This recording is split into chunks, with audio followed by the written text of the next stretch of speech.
പല പല കാര്യങ്ങളും സൊസൈറ്റി ആലോചിച്ച് വേറെ എന്തൊക്കെ ആലോചിച്ച് നമ്മൾ പലരും പലതും അഡ്ജസ്റ്റ് ചെയ്ത് പോകും. വല്ലാതെ അഡ്ജസ്റ്റ് ചെയ്തിട്ടൊന്നും ഒരു കാര്യമില്ല എന്നാണ് ഈ 10-20 വർഷം ഈ ഭൂമിയിലൊക്കെ ജീവിച്ചിട്ട് മനസ്സിലായത്. അങ്ങനെയാണ് കേട്ടോ, അതിന്റെ ആവശ്യമില്ല.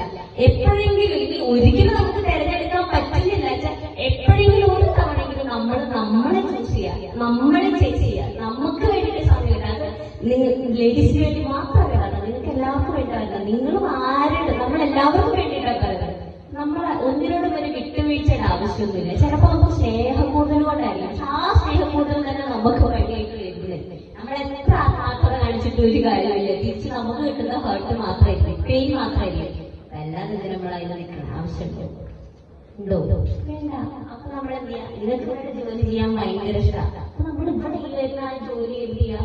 ഭയങ്കരമായിട്ട് എൻജോയ് ചെയ്യാം. ചിലപ്പോ വീട്ടിൽ നമുക്ക് ഒരു സമാധാനം കിട്ടുന്നുണ്ടാവില്ല, അതുകൊണ്ട് നമ്മൾ ഇവിടെ ഓടി വരുന്നുണ്ടാവില്ല. അപ്പൊ ഇവിടത്തെ സമയം എന്ത് ചെയ്യാം? നമ്മൾ എൻജോയ് ചെയ്യാം. ഇവിടെ ഇത്രയും മനോഹരമായിട്ട് നിങ്ങൾക്ക് എന്തിനെതിരെ കൂട്ടുന്ന കുറെ ആളുകളാണെന്നാണ് ഞാൻ മനസ്സിലാക്കിയത് ഇവരിങ്ങനെ സംസാരിച്ച് കേട്ട് നോക്കുമ്പോ.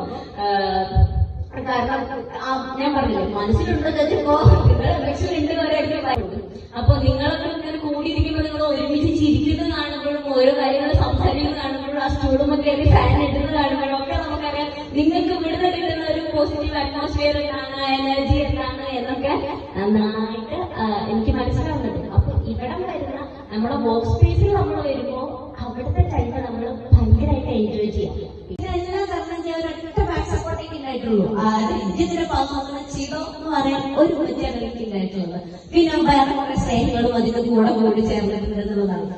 അവരങ്ങനെ നിന്നുകൊണ്ട് ഞാനിത് ഇങ്ങനെ നിൽക്കണം എന്നുള്ളതാണ്. ഇത്രയും കോൺഫിഡന്റ് ആയിട്ട് നിങ്ങളുടെ മുന്നിൽ വന്നു വേറെ എവിടെയെങ്കിലും വന്ന് ഇങ്ങനെ സംസാരിക്കാൻ പറ്റുന്നുണ്ടെങ്കിൽ എന്റെ ഉമ്മച്ചയാണ്. എനിക്ക് പറയുന്നത് എപ്പോഴും പ്രശ്നമില്ല.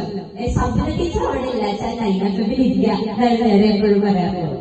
അപ്പോ എന്റെ അടുത്ത് ഇങ്ങനെ വന്നിട്ട് നേരത്തെ പറഞ്ഞിട്ടായിരുന്നു സംസാരിക്കുമ്പോ നമുക്ക് കുറച്ച് മോട്ടിവേഷനൊക്കെ ആവാമെന്ന് പറഞ്ഞിട്ടായിരുന്നു. പക്ഷെ അങ്ങനെ സംസാരിക്കണമെന്ന് അറിയില്ല കേട്ടോ. ഞാൻ ഒന്ന് രണ്ട് എന്റെ അനുഭവങ്ങൾ ഇങ്ങനെ പറയുന്നു എന്നുള്ളതായിരുന്നു. നമ്മൾ മുന്നോട്ട് പോകുമ്പോ നമുക്ക് നേരിടാൻ വേണ്ടിയിട്ട് മാത്രം കുറെ പ്രശ്നങ്ങൾ നമുക്ക് തരും. നമ്മുടെ സാഹചര്യങ്ങൾ, നമ്മുടെ ചുറ്റും, നമ്മുടെ എല്ലാവരും എല്ലാം തരും. പക്ഷെ അതൊന്നും ഒന്നുമല്ല എന്ന് പറഞ്ഞിട്ട് മുന്നോട്ട് പോകുന്നിടത്താണ് കാര്യം. വാഴാത്രികളൊക്കെ ഇത് മനസ്സിലായി. ഞാനല്ലാതെ പിന്നെ ആര് എന്ന് ചോദിക്കാൻ അവിടെ അനിയൻ ഏട്ടൻ ആ ബന്ധമായിരിക്കും ഉണ്ടാവുക. പക്ഷെ നമ്മളെ സംബന്ധിച്ചിടത്തോളം ഞാനൊക്കെ ഒറ്റയ്ക്ക് നടക്കുന്ന കാര്യങ്ങളെ സംബന്ധിച്ചിടത്തോളം പല സമയത്തും ഞാൻ ഇരുന്ന് ചിന്തിക്കും തിരിച്ച് എന്നോട് തന്നെ, ഞാനല്ലാതെ പിന്നെ ആരാ എന്നെ മുന്നോട്ട് തള്ളാൻ?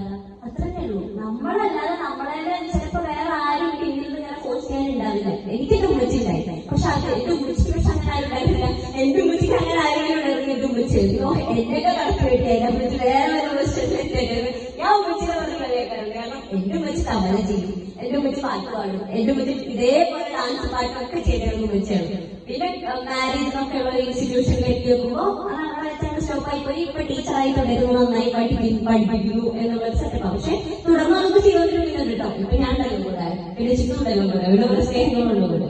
അപ്പോ പറഞ്ഞു വരുന്നത് എന്താന്ന് വെച്ചാ, എന്നെ പോലെയുള്ള കുഞ്ഞുങ്ങളൊക്കെ നിങ്ങളുടെ വീട്ടിലുണ്ടാവില്ലേ? അപ്പൊ നിങ്ങളൊക്കെ കണ്ടിട്ടായിരിക്കും നമ്മളൊരു പ്രതീക്ഷയിൽ ഇങ്ങനെ മുന്നോട്ട് പോയിക്കൊണ്ടിരിക്കുന്നുണ്ടാവും. പഠിക്കുകയാണെങ്കിലും എന്തെങ്കിലും ഡ്രീംസ് അച്ചീവ് ചെയ്യാണെങ്കിലും ഒക്കെ ഉണ്ടാവും. കുറെയൊക്കെ പറഞ്ഞാൽ എന്റെ 90% എന്റെ പാഷൻ തന്നെയുണ്ട്. എന്റെ പാഷനോട് എന്നോട് ആരും നോ എന്ന് പറയാറില്ല. പക്ഷെ നിങ്ങളുടെ അവസ്ഥ കണ്ടിട്ട് നമ്മൾ പലപ്പോഴും നോ എന്ന് ചിന്തിച്ചാലോ, ഇത് വേണ്ട എന്ന് ചിന്തിച്ചാലോ എന്ന് കേട്ടാൻ വരാറുണ്ട്. ഇതിപ്പോ അമ്മമാര് മാത്രമല്ല, ബാക്കി അച്ഛന്മാരുണ്ടാവും. ഇത് നമ്മുടെ എന്റെ ഏജിലുള്ള ആളുകൾ ചിലപ്പോൾ അവിടെ ഉണ്ടാവും, പാർട്ട് ടൈമിലൊക്കെ വന്നിരിക്കുന്നവരൊക്കെ ഉണ്ടാവും. അങ്ങനെ കണ്ട് നമ്മളത് ചിന്തിക്കുന്നുണ്ടാവും. അപ്പൊ നിങ്ങൾ ചിന്തിക്കുക, നിങ്ങളെ പോലെയുള്ള ഒരു പില്ലർ ഉള്ളത് കൊണ്ടാണ് നമ്മൾ പലരും പ്രതീക്ഷകളൊക്കെ കാണുന്നത്. അപ്പൊ നമ്മൾ എന്ത് ചെയ്യാ? എന്തെങ്കിലുമൊക്കെ തടസ്സം വന്നിട്ടുണ്ടെങ്കിൽ അതിനൊന്നും വലിയ കാര്യമില്ല, ഞങ്ങളുള്ളത് എന്നൊക്കെ ആലോചിച്ച്